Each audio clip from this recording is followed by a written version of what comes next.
আসসালামু আলাইকুম। গুচ্ছগ্রাম নিয়ে দ্বিতীয় পর্বে আপনাদেরকে স্বাগতম। আমরা গিয়েছি গুচ্ছগ্রাম প্রায় 3:30টার দিকে, তখনও মোটামুটি ভরা জোয়ার ছিল। আর আমার ফ্রেন্ডরা সবাই মিলে আসতে আসতে ওদের বেজে গেছে প্রায় 5টার মতো। আর ততক্ষণে জোয়ারের পানি অনেকটা নেমে গেছে, ব্রিজের অনেক নিচে পানি চলে গেছে। আমরা অনেকক্ষণ অপেক্ষা করেছি ওদের জন্য। পূর্ব পাশ পশ্চিম পাশ দুই পাশে আমরা ঘুরে ঘুরে দেখে ফেলেছি। অনেক হাঁটাহাঁটির কারণে আমাদের পা ব্যথা হয়ে যায়, তাই ব্লগগুলো ভেজার পরও আমরা সেখানে বসে থাকি অনেকক্ষণ।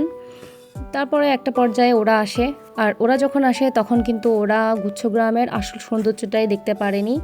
আমি মনে করি গুচ্ছগ্রাম আসার সবচাইতে বেস্ট টাইম হচ্ছে সকাল 11টা থেকে 12টার মধ্যে, তাহলে নদীর জোয়ার ভাটা দুইটাই দেখা যায়। হঠাৎ করে প্ল্যান করে কোথাও যেতে চাইলে সেখানে কিন্তু অবশ্যই দেরি হবে, এটাই স্বাভাবিক। তবে দেরিটা এত বেশি হয়ে গেছে যে ওরা আসলে নদীর তেমন সৌন্দর্যটাই দেখতে পারেনি, নদীর উত্তাল ঢেউগুলো দেখতে পারেনি। এটাও একদিকে ভালো, কারণ হচ্ছে আরও একবার আসার আগ্রহটা থেকে গেল। আমরা যখন এসেছি তখন এই সিঁড়িটা পুরো পানির নিচে ছিল, নিচ থেকে দেখতে অনেক বেশি সুন্দর লাগছিল। আসলে এই ধরনের প্রাকৃতিক পরিবেশে সব কিছুই সুন্দর যদি আপনি উপভোগ করতে জানেন। প্রত্যেকটা জায়গার সুবিধা অসুবিধা অনেক কিছু থাকবে, কিন্তু সেই জায়গাটাকে উপভোগ করার জন্য আপনার একটা সুন্দর মন থাকতে হবে, তাহলে যে কোনো জায়গায় আপনি সৌন্দর্যগুলো দেখতে পারবেন। এই যে এই জায়গাটা দেখছেন, এই জায়গাটা প্রথমে পানিতে খুবই ভরপুর ছিল, মানে এত বেশি ঢেউও ছিল আর পানিতে ডুবেছিল, যার জন্য কটেজের ওদিকে আমরা যেতে পারিনি।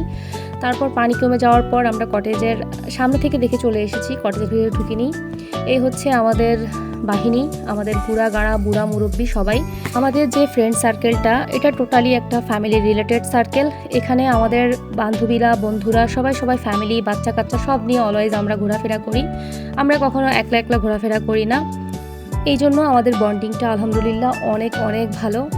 সন্ধ্যা নামার পর আমরা প্রথমে একদম ব্রিজের সামনের একটা হোটেলে চা খেয়েছি, এই চাটা অসাধারণ মজা ছিল। তারপর সেখানে হচ্ছে শক্তি পরীক্ষার একটা মেশিন ছিল, যেখানে আমার বান্ধবী বন্ধুরা সবাই শক্তি পরীক্ষা করেছে। আমার বাবা অত শক্তি নাই, তাই আমি এটাতে ঘুষি মারিনি।